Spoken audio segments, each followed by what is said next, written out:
What's happening, everybody? Welcome to a brand new episode of Crossed Up. It is a Tuesday morning, fresh off a Memorial Day weekend. Hope everybody had a good one at the shore, at their barbecues, not watching the Philadelphia Phillies the past 5 or 6 days. Hopefully you were able to stay away from that. Unfortunately, Anthony and I did watch the Phillies. I'm sure that a lot of you listening did as well. And boy, what an absolute train wreck, disaster, dumpster fire mess of a road trip it was. And then it continued yesterday on Memorial Day with an extra innings loss to the San Francisco Giants. Gabe Kapler back in town, and the Phillies rip your heart out one more time. Anthony, the Phillies are 7 games under 500. For the first time since the 2017 season, this is an unmitigated disaster. I feel like Michael Barkan. What's happening? What do you got for me? Well, it is. I mean, you cannot be 7 games under 500 with this roster. You can't. This is failing at the highest level, and there's no other way around it. It's frustrating as a fan, obviously, to sit there and watch it, but it's also disappointing from the perspective of baseball, in the sense that, it's not like the people that the Phillies have in place here now are people who don't know what they're doing. They had those people in place, and we had the Matt Clentacks here, right, who were just kind of dopes and ruined the franchise in a lot of ways. I mean, we got a guy in place here in Dombrowski who's a proven winner, and who's a proven winner in different ways. Starting with a team that was ready to win, and then getting the final pieces, blowing up a team and rebuilding it like he did in Detroit. He's won in multiple different ways. So we're not talking about someone here who doesn't know what he's doing. And you have to think that he comes into the season, he's like, okay, well, look, I finally got John Middleton to spend over the tax threshold. I went out and got these players, and we're going to make this team better. I don't think that he was wrong in his approach, other than maybe ignoring defense a little bit, but at the same time, it's not working. Well, and why is it not? And so now what we have to do, Bob, I think, rather than, we have to sit here boiling in our frustration and our anger and our misery, and we have to figure out what the hell can be done at this point, because it's getting away from this team really quick. Really quick. And that's a difficult question to answer. What can be done to fix what we're seeing unfold on a daily basis right now? And there probably is no singular solution, right? And I think that there's a lot that we could talk about. Dave Dombrowski and how this roster has been constructed, I do think is actually a pretty interesting conversation to have. Did they go all in on offense during a season in which offense has been seemingly it couldn't be less important. Nobody's hitting. There's no team that's really hitting across the league right now, and they can't catch the baseball, and they can't close games, and it's a mess on a lot of different fronts. And we can talk about roster construction, but I think that the thing we have to talk about at the top of this show is really the hottest topic as it pertains to the Phillies right now, which is Joe Girardi. And obviously, when things don't go well, when the expectations are as great as they are, people want to point fingers. It's very easy to point a finger at a coach or a manager when things don't go well. And so, naturally, we have arrived at this point where Joe's got to go, right? And I guess that's where I want to start, because I will tell you, and I will preface this by saying, I was on WIP yesterday morning, and John Johnson asked me point blank, would you fire Joe Girardi? Is it time? And I said, I'm not a huge fire the manager guy. I wasn't with Gabe Kapler. It's just not really my nature to call for people's jobs necessarily, but it is reaching a point where I keep saying to myself, well, could it really be any worse? And I know that that's not a great reason to fire somebody, but I do wonder, after 2 seasons of Gabe Kapler and a .497 winning percentage, here's Joe Girardi now 2+ seasons with a .483 winning percentage with seemingly a better roster. How much more time does he get? And while I don't think it's all his fault, I do wonder if they do make a move just for the sake of making a move. I know you have thoughts on this, so let's get into it. Yeah, I mean, look, I've not been happy with some of the decisions that Girardi has made, especially in the last week or so. a number of those decisions have really left me scratching my head. Like, what the hell are you doing, Joe?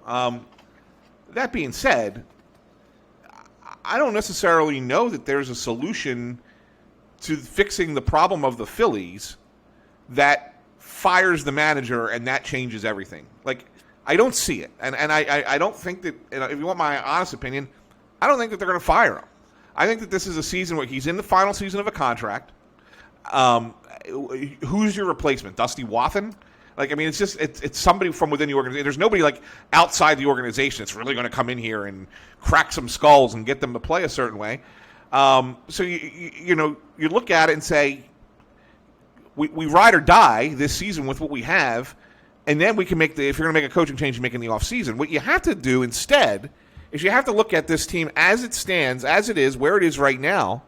And yeah, it's a mess. You're so far out of the division race right now. You need binoculars to see the Mets, but you're not out of the wild card race. I mean, you're not necessarily close, but you're not out of the wild card race. So you got to start looking at it from that perspective and say, okay, well, we can still chase that down. How do we fix it? And it has to be fixed on the roster, the players that are playing. Like that's what's got to be fixed. And so you got to start looking at individual situations, and then hope that the manager doesn't screw it up royally over the rest of the season, and cost you a playoff spot. But that's where you really have to. I think you have to go, and I think we're really we're missing the boat with our anger. It's okay to be mad at the manager for decisions. We're never going to agree with managers, right? I mean, you would manage a team one way, I would manage it another way. Joe Girardi manages another way. Gabe Kapler manages another way. Everybody manages differently, and I got to give you credit, Bob. Because we had this argument a couple years ago when we were debating whether or not the Phillies should fire Gabe Kapler. Now, granted, it wasn't in season that we were really having this discussion. We were talking about it at the end of the year, which was a little bit different. But I was of the mindset that he was not a good manager, and that they needed to get a better person in place that could manage the talent that they had. And you, to your credit, said, I'm not certain that anybody could come in with this roster that the Phillies had and win with this team. And you've been proven right. And so therefore, I think that if you've already made that change, and yes, there's different players now than there were when the roster was changed, but that Phillies team a couple years ago had similar expectations to make the playoffs. So if you've made the change of the manager and you're still not a playoff caliber team, then it really has to come down to the roster. That's the next move. So I think there has to be changes on the roster first, and then we can address the manager in the offseason if you don't make the playoffs this year. So the thing I guess I am having a hard time with is that this roster, in my estimation, though flawed, and I mean defensively they're obviously terrible. They're dead last in defensive runs saved. That's not really a surprise. I think we kind of assumed that they would be. But the starting pitching has been pretty good. I know Zach Eflin's had a couple letdowns at Citi Field in May, but other than that, he's been fantastic. Kyle Gibson's really given you some quality starts. Aaron Nola has been very good this year. Zach Wheeler wasn't here in 2019. He's been phenomenal. I just look at the starting pitching, and I look at the way that this lineup is supposed to compete nightly, and it is a better team than 2019. And while I think that the premise is still true, like the manager is not the primary reason this team is losing, there's more invested, and it's a better team, and they're getting worse results. And so it's like, by no measure can you look at the job that Joe Girardi's done since he's arrived here and said, wow, he's done a very good job, or that they've squeezed the most they can out of a flawed product. I really do feel like that there's an underachieving element to this. And I will say, like, I agree with you. But for the premise of the show, like, I don't want to do like a fake debate or like just take opposite sides for the sake of taking opposite sides. But I know there are a lot of people that are listening to this podcast that are really angry and really, they want blood and they want change. And so they want Joe Girardi fired because they will feel good in the moment. And I understand that. And like, I can make the case to fire the guy. I could, because you're not going to do any worse. Like, the Phillies aren't going to play over their next 49 games, 7 games under 500 if they fire Joe Girardi. They're not. So, like, you almost have nothing to lose in that sense, especially because he is a lame duck guy. And let's face it, what would you put the probability of Joe Girardi being the Phillies manager in 2023 at this point? Like, 15%? They have to make the playoffs. Yeah, We got to get in. And right Yeah, now, if he doesn't get in the playoffs, it ain't happening. He's out. And I just think that where the frustration comes in, like you can look at all of these moves, and I know we've talked about this, but you can look at all of these moves in isolation. Bailey Falter to start the Mets series, Nick Nelson with the wraparound inning last Tuesday in Atlanta, some of the decisions that he's made, just late game, pinch hitting, defensive substitutions, bullpen usage, the philosophical approach to not using a guy 3 straight nights. You can look at all of those things and want to rip your hair out over it, but I think that collectively, together, all of them, and I wrote this morning, all of these moves are emblematic of just this lack of urgency, lack of energy, lack of something that this team has seemed to have missed for the last few years now, and maybe even predates his arrival here. So that I can understand where fans are like, God, there's got to be a little bit more fire. There's got to be a little bit more something. They just seem to not have that. I can see why people feel that way. But to have them, even in the past week, 3 times. I know. Come back in games that they shouldn't have come back in, or 4 times really, if you count the game they're down 7-0, even though they lose that game 8-6. But 4 times really be down and out. 3 times they get the lead and then blow it, or 3 times at least tie it or get the lead and then blow it after the fact. The bullpen blows it. That should be emblematic that a team is not quitting, and it's not the same guy every time. Right. It was Harper, it was Castellanos, it was Schwarber, it was a whole slew of people in that 6-run inning against the Mets. So it's not like you're sitting there saying, yeah, they really don't have it. This team's not. They give up. They fight to the end offensively. It's the bullpen that's costing them. I hear you. Lately. We're not in a situation where teams just come out and score 10 runs every night. You can't equate run production to fire and energy necessarily. But as you said that, I agree. I hear you. And if they would have won on Tuesday night, and if they would have won on Sunday night, and if they would have held on yesterday, the whole vibe of this conversation would be a lot different. You'd say, wow, they've really gone through it. They're a couple games under 500, but they keep punching back late, and you got to give them credit. Yeah. The only thing I can say is, this is obviously an arbitrary conversation when you're trying to talk about resiliency and fire and energy. I do wonder, though, how do you come out on Friday night and find yourself down 7-0, 8-0 at the start of the game? Or I guess it was 7-0. How do you come out for 8 innings yesterday and just score 2 runs? I know it's hard to hit, and I know the game this season especially, it's hard to produce runs. But, there is just this part of me, it's watching this, and I'm there's just nothing here. It shouldn't require a late-game home run to show that you're resilient. Sure, you're resilient by coming out with your hair on fire and just taking it to a team in the first play. Sunday night, Rhys Hoskins, that ball to first base, he turns and spins and takes Johan Camargo off the bag at second base. That shows to me, a lack of focus, a lack of energy, a lack of urgency, just as much as a late-game home run does, on the flip side of things.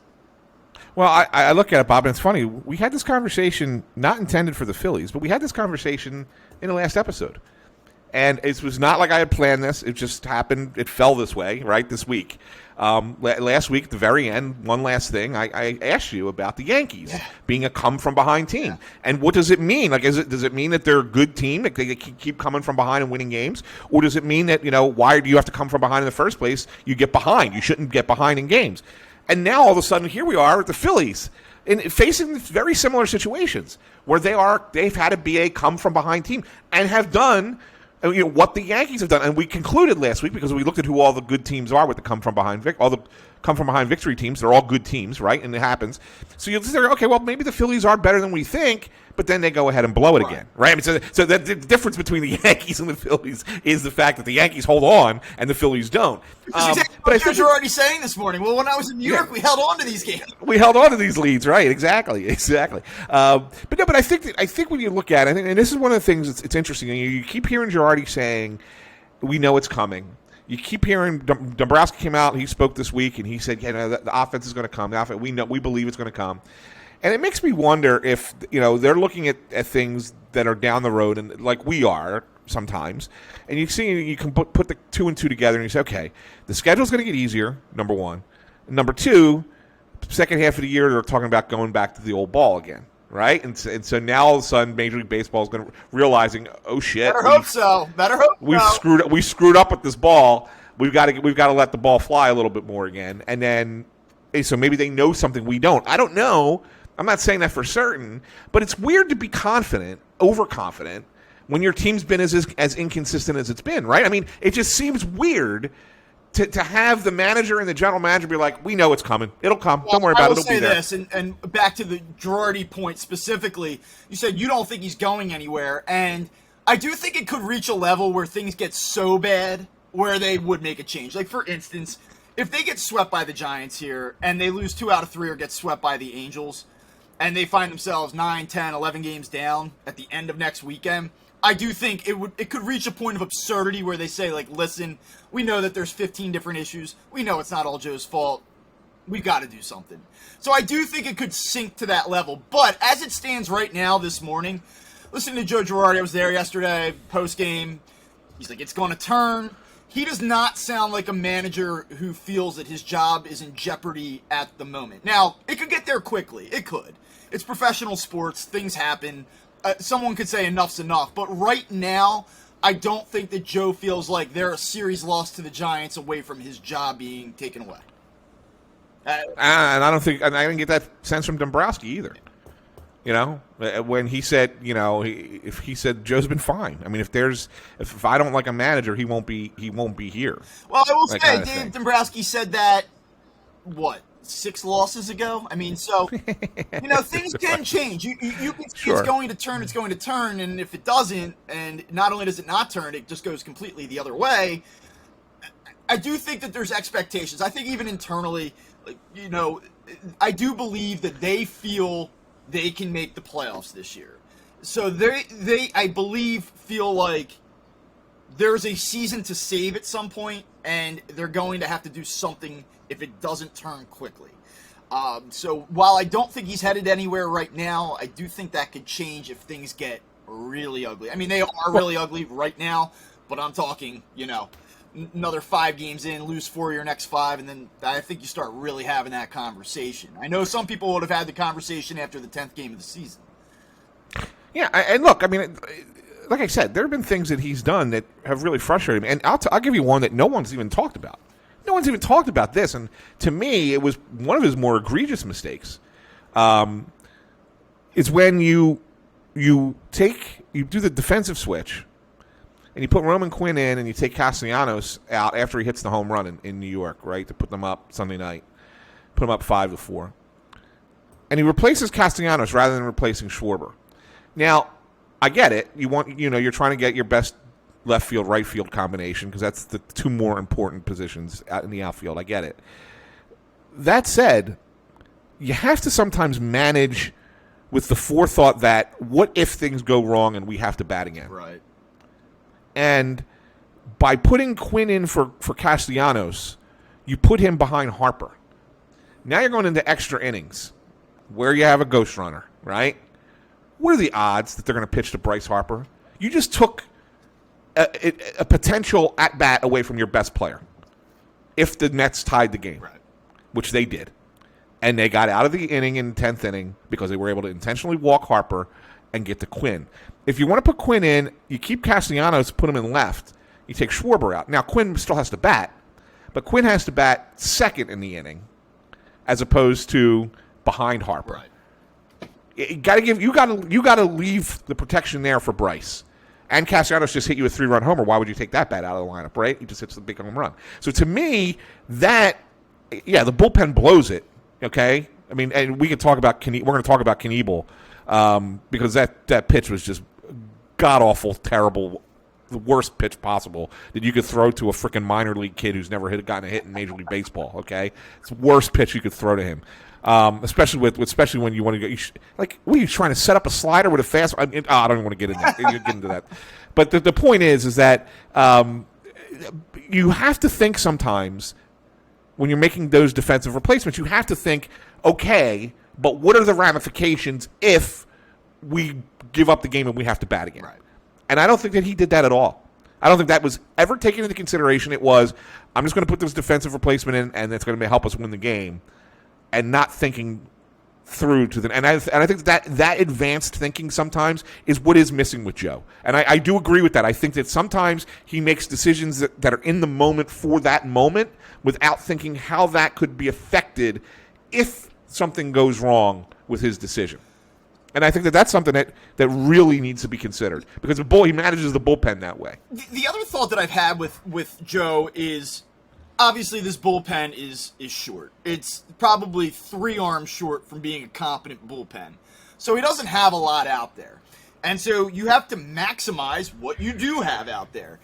And so it's interesting to me that Sir Anthony Dominguez throws on May 21st, May 22nd against the Dodgers. So that's Saturday and the Sunday game against the Dodgers last weekend. Obviously, you get into Monday night, Tuesday night, and you say he needed a day on Monday. I get that. He's a guy coming off an injury. And then you wanted to give him that extra day on Tuesday. You knew going into Tuesday night you didn't have him. Well, then lo and behold, the way that the next 2 games play out, you have your best reliever who does not appear in a 4-game set against the Atlanta Braves. And then he doesn't appear on Friday night. And so then what do? Saturday night, you're like, oh, he hasn't been out there for 6 days now. We got to get him some work, right? So he comes into an 8-2 game, throws a couple pitches, and then... I think he threw 1 pitch. Yeah. I think it was only 1. 1, yeah. So he goes 1/3 of an inning, and now you've utilized him. That's 1, and we all know Joe's philosophy, 3 straight days, can't have it. So then he comes back, he appears on Sunday night. Okay. So then you get to yesterday's game. 2-2, it's late. And you don't have your best guy again. And while I understand, like, hey, 6 days have gone by, we need to get him some work, I don't think you can have it both ways right now if you're Joe. Like, you can't do that. You can't use your best reliever and get him some work when you know that it's going to take him out of the equation in a game where you could very well need him 2 days from now. Right. And it's crazy, right? Because, like, you know, like, if a relief pitcher hasn't gone for a week, you have to get him in the game. That's how baseball works. But if you're going to stick so clearly to that philosophy, I don't know that you can do that. Yeah. And I think what bothers me is that the organization accepts this. Like, you would think that if the organization thought it was ridiculous, that they would go to him and be like, Joe, you can't do it. We're telling you, pitch the guy. You got to pitch him. You need him. You got to pitch him. Like, but they're bought into it. Well, we talked about it. Like, that's what bothers me. That bothers me more because I agree with you, Bob. I agree with you 100% on Dominguez. He's got, and then the whole 3-day rule. I get it. I understand. But if you throw 1 pitch on Saturday, right? Why does that count as a day? Well, he had to get up. He had to get lathered up. You throw in the bag. Okay, fine. So Brogdon threw two warm-ups yesterday. He warmed up twice yesterday. Does that mean he's unavailable tonight? Would you be surprised? I mean, I'm just saying. No, I mean, so, you know? I mean, listen, and you can look at this a couple different ways. You could take it higher level and say, hey, from a roster standpoint, it shouldn't have to be that way. You know, you should have some other viable options that you can go to down there where you wouldn't feel the loss of a guy like Dominguez for 1 game. But because they're so thin, because they don't have that depth, I think you really have to be careful how you're utilizing these guys the other way. And, you know, we've talked about it. I've been quick to point out that these are collaborative decisions. This isn't Joe all on his own. But I will tell you, Joe has final say on how these guys are utilized, how he rolls them out there, when he's going to protect someone, when he's not. Like, if Joe Girardi said, we're going to keep our foot on the gas and we're going to Sir Anthony Dominguez in a spot where, by rule, we technically wouldn't go to him, like, I don't think he would receive blowback in that situation. So, while I do know it's a collaborative process, it's Joe's decision, and he's the one that has to wear it. And if he didn't agree with it, if there were a time where he wanted to really step on the gas and go, and he wasn't allowed to, you don't think, with all the criticism that he's taken, that he wouldn't find a way to let you know that? Oh, I know. You're right. You're right. I mean, I'm not trying to say it's not Joe's rule. It's certainly his. I mean, He's even said it. He's put it out there. I mean, it's his thing. What disappoints me is that the organization doesn't step in and say, hey, your rule stinks. You know, it's got to change. And not to say you can't do it most of the time, but when you get into a situation like we've gotten into this week a couple of times, yeah, you know what? That's a time when it's okay. It's okay to break the rule. Right. It's a good rule, and we'll follow it most of the time. But when we really need to break it to ensure a victory, then damn it, Joe, break it. And if you don't break it, then we have an issue. And that's something that's got to come down from above. Well, especially where they're at standings right now. I mean, the season is slipping away from them, and there's just no other way to get around it. You can be the most measured and rational person on earth and say, hey, it's May 31st, there are only 50 games in. The season is slipping away from them. So now you're in a spot where you really do have to think about it. Yeah. Oh, there's no question. I would have thought, it wasn't even a think about it moment for me. Like, I was, like, literally, I'm like, where's Dominguez? Twice. I'm like, where's Dominguez? Why isn't he in this game? And it just floors me. And so by this rationale, Bob, let's just look at it real quick. So Knievel's pitched 2 days in a row now, right? So we know he's not pitching tonight. I'm actually good with that. Okay, yeah, well, we'll get to that in a minute. Okay, Corey. Yeah, so Corey's out tonight. Brad Hand's pitched 2 games in a row. Yeah. Right? So he's out tonight. Out tonight. Bellotti threw 20-some pitches or whatever it was. So he's out tonight, right? Brogdon got up twice, right? Probably knocks him out for tonight. You're now down in the bullpen like a Norwood night. Right. I mean, you're going to have Norwood, Nelson, who else? Norwood, Nelson, and Familia.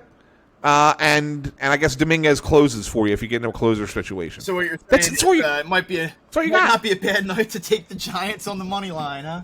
Well, I'm just saying, we got nothing left. And Ranger Suarez is not going deep in games. Man, they really need him to turn it around tonight. They really need 6 innings out of him tonight. So that's my point. Like, at some point, Girardi's going to have to violate his own rule. And if it's violating the rule because your starting pitcher had a bad game, and your bullpen is so short that, well, we had no choice, but we had to throw Brad Hand a third day in a row. In a game that really didn't matter when it was low leverage and it doesn't. Oh, that's okay. But when the game's on the line, it's not okay. Like, that's where I have a real problem with this whole rule. That's me. And again, I don't think it's a fireable offense. I don't look at it and say, well, it's so stupid. Because the team has to come down. The organization has to look at that and say, you got to fix that. That's got to be changed. Yeah. And the organization's not doing that, so they're all at fault. Well, they're all at fault. Along the same idea of maximizing what you do have, I think that, listen, in any other year, tweeted this, in any other year, talking about the closer would be the number one priority right now. We would be leading off our show with the Phillies have to do something at closer.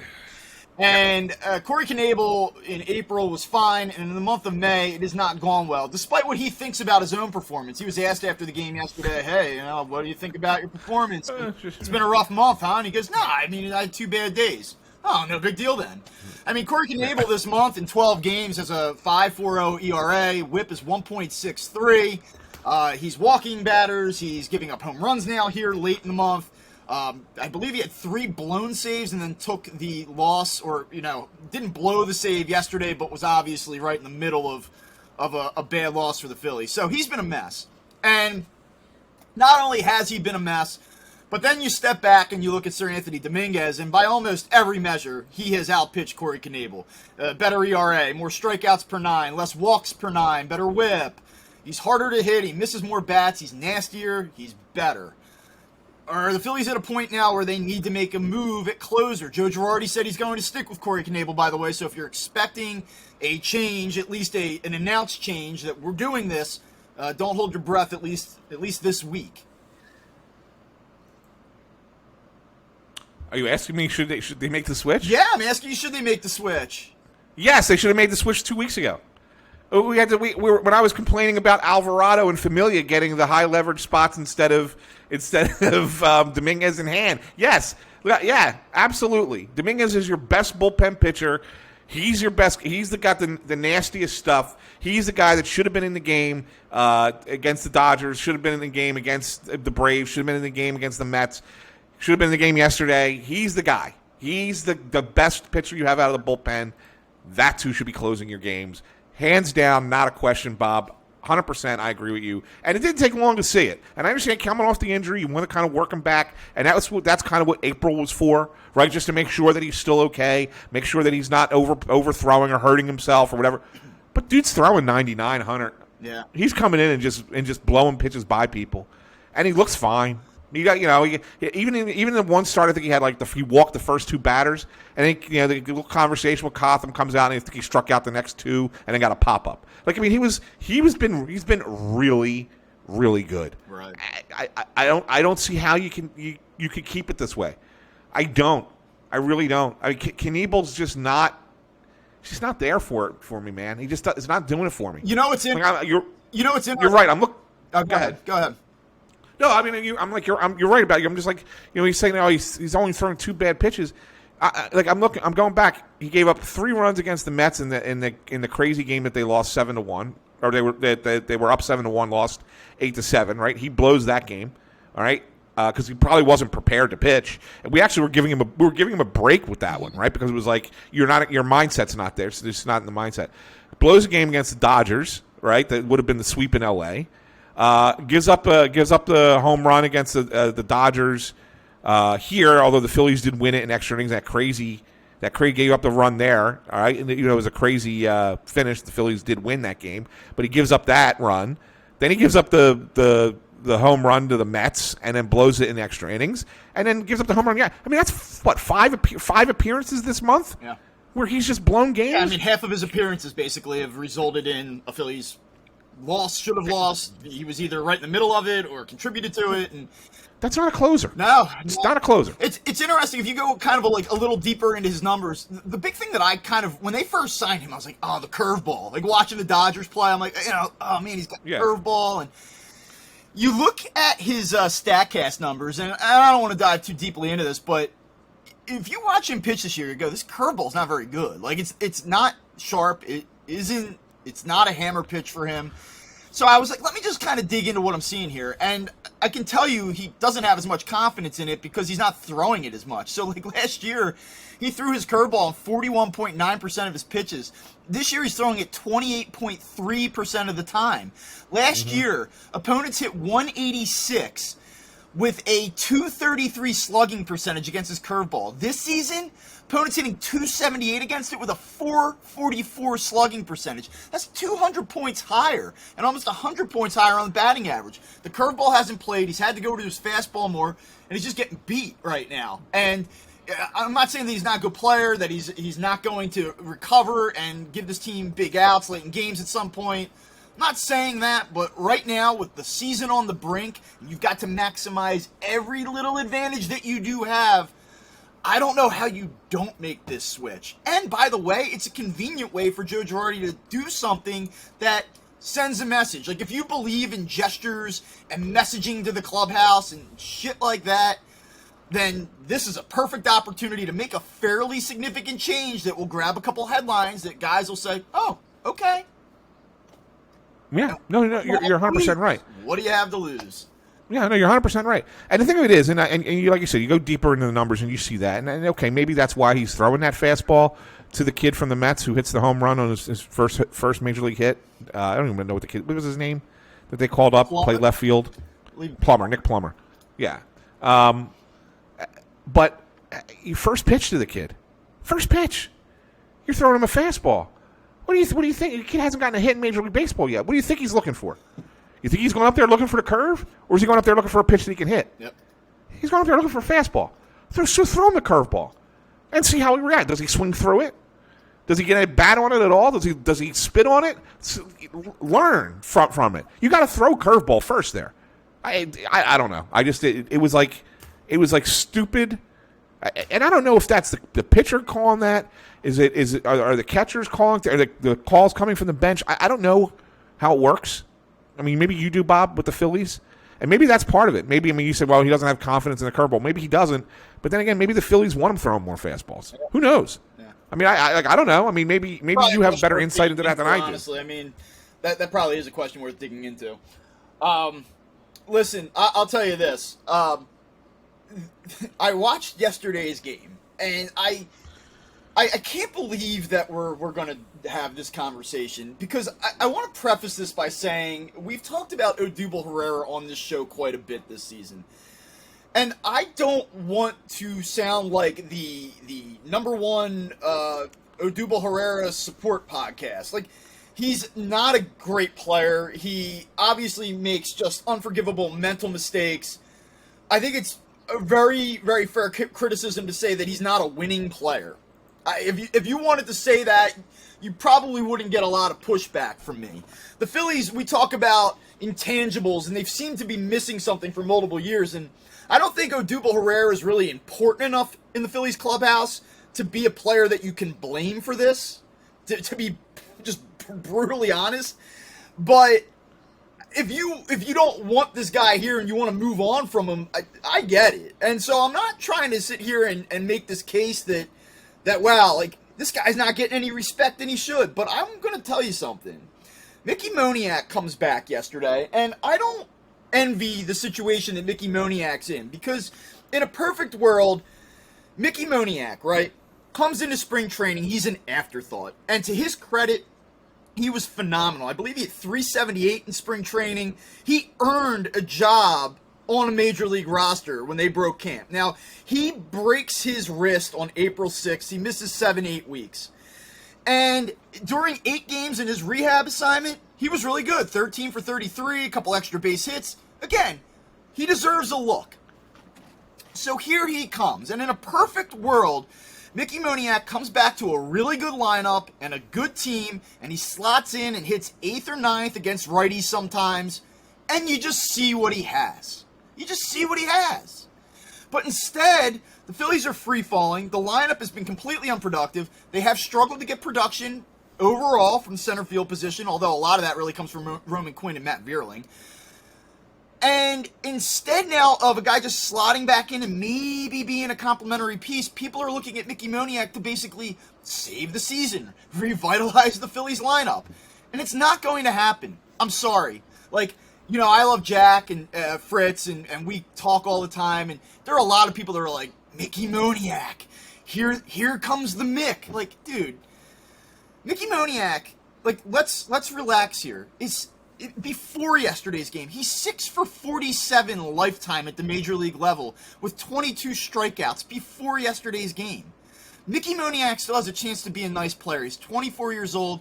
He obviously has some type of ceiling. He was the first overall pick of the draft, and he did a great job to put himself in position to even be in the conversation right now. But if you're looking at Mickey Moniak to come in and hit 330 for the Phillies, it's probably not going to happen. And by the way, where I'm really driving at here, you want to get Mickey Moniak some at-bats for Kyle Schwarber because it's not going well right now? No problem. Taking Odubel Herrera out of the lineup right now with a team that has struggled to score runs, like, you can complain all you want about him swinging at pitches between his legs and some of the dumb stuff he does. Have a look at the Phillies box score right now after yesterday's game. You'll notice that there is no player other than Bryce Harper even sniffing an 800 OPS. You know who is? Odubel Herrera. I don't know how you take his bat out of a lineup right now. Like, you can want to move on from the player and not want him here, but you've re-signed him as an organization. Like, you made a decision to bring him back, and all he's done is actually exceed your expectations from a production standpoint. And now you're telling me he's the guy that's probably going to be the odd man out? Like, I don't know, man. That's weird to me. It is weird, and I mean, it makes me wonder. And it's hard to criticize Schwarber today after what he did yesterday. Obviously, gets 2 hits, including the big home run to tie the game in the ninth. So, kudos to him for finally having that moment. But prior to that, he's been terrible. I mean, let's be honest. I mean, he's not hitting below 200, leads the league in strikeouts, just looks lost at the plate. I mean, the other night against the Mets, boy, his at bats were just Sunday. They were just so bad, and the pop out in the extra inning, like the whole thing, and the look on his face. I'm like saying, yeah, this guy needs to sit. This guy needs to sit. But they're not sitting him. Why not? They know know, like, if we're going to get hot, we need him to get hot. Like, I get it. Like, I get the gamble that you have to take with the upside of Kyle Schwarber. So, like, listen, just to clarify here, because I know I was all over the place, I'm not saying that Odubel Herrera should start over Kyle Schwarber on a nightly basis, but I do think it's interesting that you have the production of Herrera, who has, for the most part, been pretty good, and you're scuffling at the plate as it is team-wide, and now you're going to remove him from the equation. And I get that they're in a tough spot. I get that there's really no obvious answer here. And I hope that Mickey Moniak, by the way, like, I don't want to sound like I'm hating on Mickey Moniak. I hope that the guy hits 350. I hope he completely revitalizes his career and becomes a stud. That would be great. I'm just saying, if you're banking on that, and it's a weird gamble right now when we talk about you have to get everything you can, like winning at the margins, is now the time to do like the let's see if Mickey Moniak can hit the ground running and work through some early struggles, and like now does not feel like the time for that. Yeah, no, I know. And I wonder how long of a leash there is here. Like, in all honesty, I wonder how much of a chance he really gets. Do they give him a month? I don't think they give him that long. I really don't, Bob. I think this is 20 plate appearances, and if he's 1 for 19 with a walk and a single, that's it. Yeah, I do. I do think it's that. I do think it's, back down, send him back down again. Because let's put it this way. Let's be honest. He wasn't in their plans coming into spring training. No, he was not. Right? I mean, he basically opened their eyes and won a shot in spring training before the injury. So he wasn't in their plans. So, like, I can't sit here and say, oh, well, gee, Mickey Moniak, man, we got to give him as much leeway as possible to really earn that because of how well he played in spring training for 3 weeks.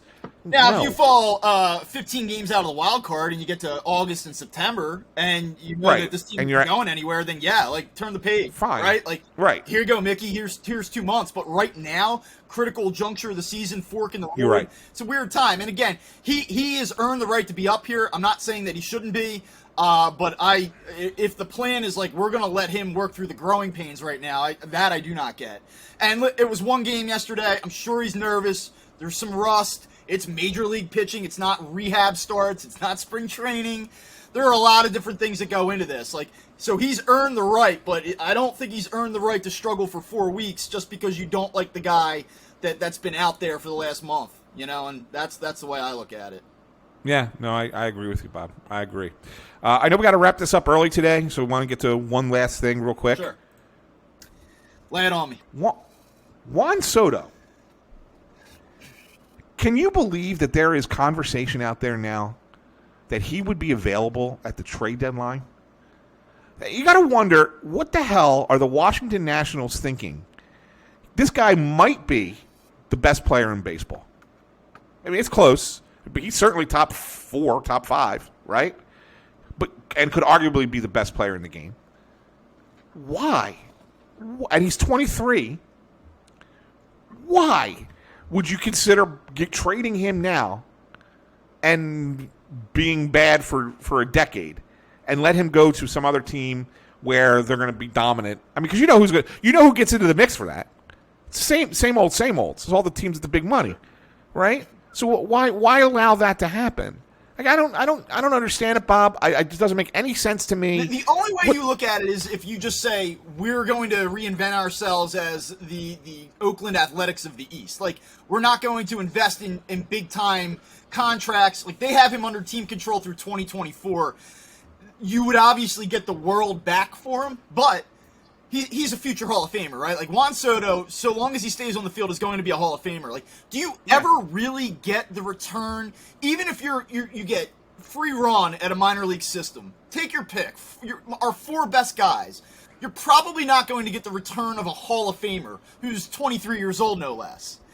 So it makes no sense that way, but unless the organization is just like, we are not going to spend, we are going to do it differently, and now is the time that we can really cash in at the highest value, maybe, but no, I mean, it's crazy, and I don't think they're going to do this. I mean, I know that there have been whispers, there have been suggestions that they will do it.